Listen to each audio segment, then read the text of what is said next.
নমস্কার বন্ধুরা, আমি প্রণতি মালিক ইন্ডিয়া ওয়েস্ট বেঙ্গল কলকাতা থেকে বলছি।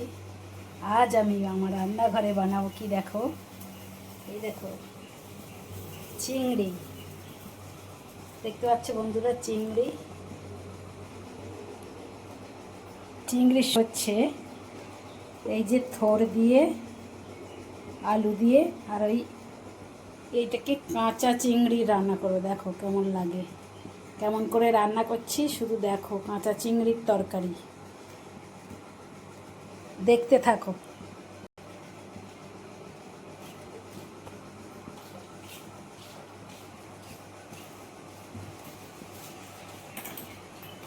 কড়াতে দিয়ে দিলাম সর্ষের তেল।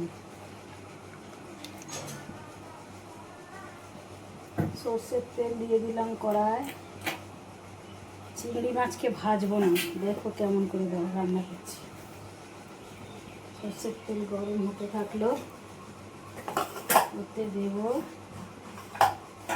সামান্য একটু 5 ফোড়ন দেবো,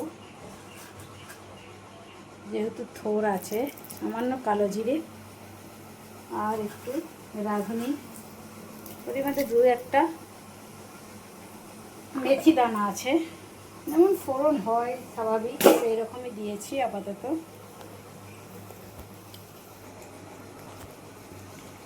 দিয়ে দিলাম পেঁয়াজ কুচি,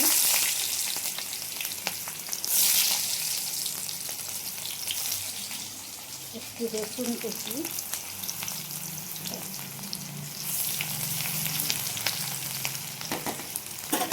আর এই কাঁচা চিংড়ি।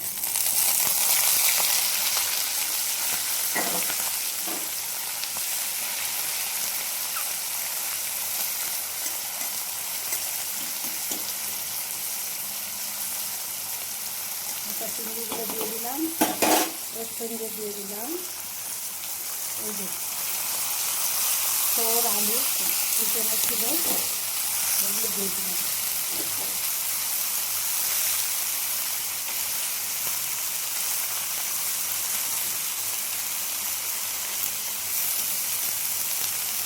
করে জল বেরোবে খানিকটা। আর এই গরমে বেশি হয়, মানে এক জায়গায় তেল মশলা খাওয়া উচিত না। খাবারটা না নর্মাল থাকা ভালো। সবসময় এই গরমে না নর্মাল খাবার খাবে তোমরা। বেশি ঝাল মশলা তেল এইসবগুলো না একটু এড়িয়ে চলবে। তেল দিতে হবে, তরকারিতে তেল ছাড়া রান্না করা যায় না, অতটা টেস্ট লাগে না।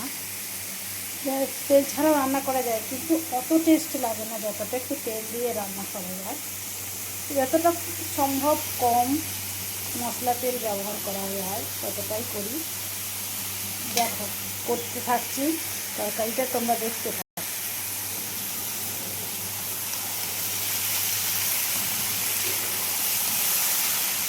ফোড়েরও জল বেরিয়ে মাছের একটা রস আছে, সেটা বেরোতে থাকবে।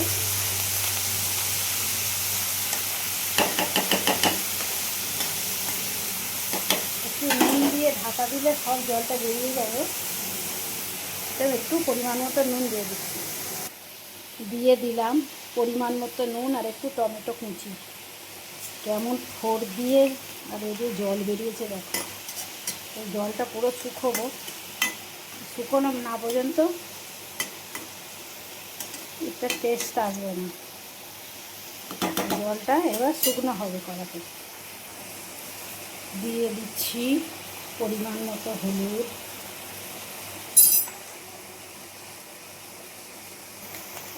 দিয়ে দিচ্ছি লঙ্কা,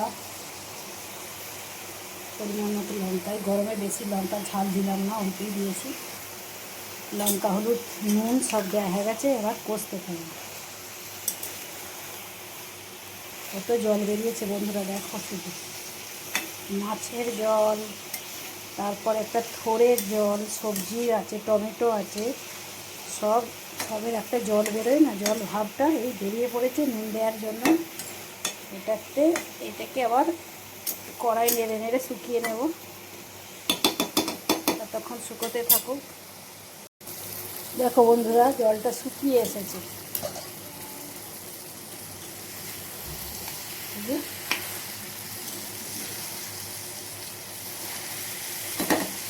এতে জল রাখলে হবে না, তাহলে আঁচতে গন্ধ হবে। জলটা যতক্ষণ না শুকোচ্ছে ততক্ষণ পর্যন্ত নাড়তে থাকবে। এমনকি জল দিয়ে একটু সেদ্ধ করার পরেও তরকারিটা একদম শুকনো শুকনো হবে। শুকনো শুকনো হলে না খাওয়ার মজাটাই আলাদা। এই মাছের যে একটা আঁচতে গন্ধ, এটা কেটে যাবে। আর খেয়ে দেখবে কাঁচা চিংড়ির তরকারি না, আবার বাড়িতে বানিয়ে খালি দেখবে। দিয়ে দিলাম বাটা মশলা, সর্ষে, জিরে, পরিমাণ মতো আদা, আর একটু পোস্ত দিয়েছি। আমি সব তরকারিতে একটু পোস্ত খেতে ভালোবাসি, তাই একটু পোস্ত দিয়েছি। সর্ষে, জিরে, আদা আর একটু পোস্ত, এটা দিয়ে এবার একটু নেড়ে চেড়ে কষতে থাকবে।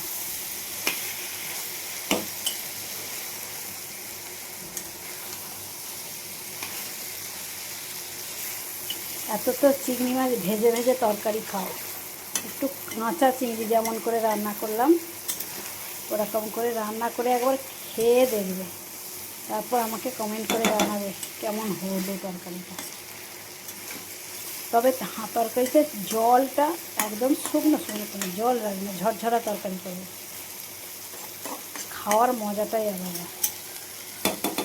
তাতে তরকারির কালারটা সেটা দেখো বন্ধুরা, এত শুধু তরকারির কালারটা। এটা জলটা শুকনো হয়ে গেলে তেল ছেড়ে দিলে সামান্য একটু জল দিয়ে ঢেকে দেবে। তারপর যখন নামাবো না, জলটা একদম শুকনো শুকনো যেমন এখন দেখছো সেই টাইপেরই নামাতে হবে, একদম শুকনো, তবে খেয়ে মজা আছে। আমি নুন দিয়ে দিয়েছিলাম বলে তরকারির জলটা বেরিয়ে গেছে পুরো, আর ওই জলটাই শুকনো করতে থাকছি এখনো পর্যন্ত। মশলা টশলা সব দিয়ে দিচ্ছি, কষতে থাকছি। এইটা এবার তেল ছেড়ে দিলে একটু সামান্য জল দিয়ে সেদ্ধ করবো। দেখো তেলটা ছেড়ে দিয়েছি, কালারেই তরকারিটা খেতে ইচ্ছে করে যাচ্ছে, এত সুন্দর কালার এসেছে। করে দেখো তোমরা একবার বানিয়ে দেখো, খেয়ে দেখো, তারপর কমেন্ট করো। আমি অনেকবার বানিয়েছি, অনেকবার খেয়েছি, আজকেও বানাচ্ছি এবং তোমাদের দেখালাম। তোমরা একবার বানিয়ে দেখবে। জল ঢালবে, এবার দিয়ে দেবো খানিকটা পরিমাণ মতো জল, খানিকটুকু জল, একটু সেদ্ধটা হবে, সামান্য জল দিয়ে দিলাম। এটাই ফুটে গেলে একটু আঁচটা ঢিমে করে দেবো, একটু সেদ্ধ হতে থাকবে। খালি কালার এসেছে দেখো, খালি গুঁড়ো মশলা একটু লঙ্কার গুঁড়ো তেলের উপরে দিলে না হেভি সুন্দর কালার হয়।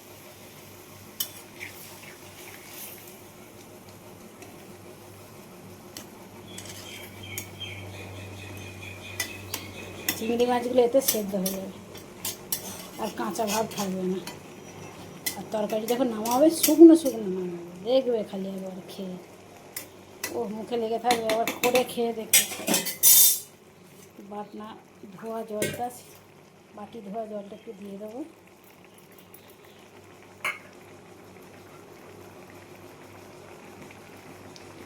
এই একটু ঢাকা দিলাম, আর একটু আঁচটাকে সামান্য একটু সামান্য কমিয়ে দেবো, একটু আঁচটা কমে থাকবে।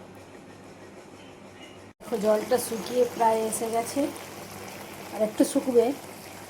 জলটা শুকনো শুকনো হলে তরকারির টেস্টটা আলাদা আসবে।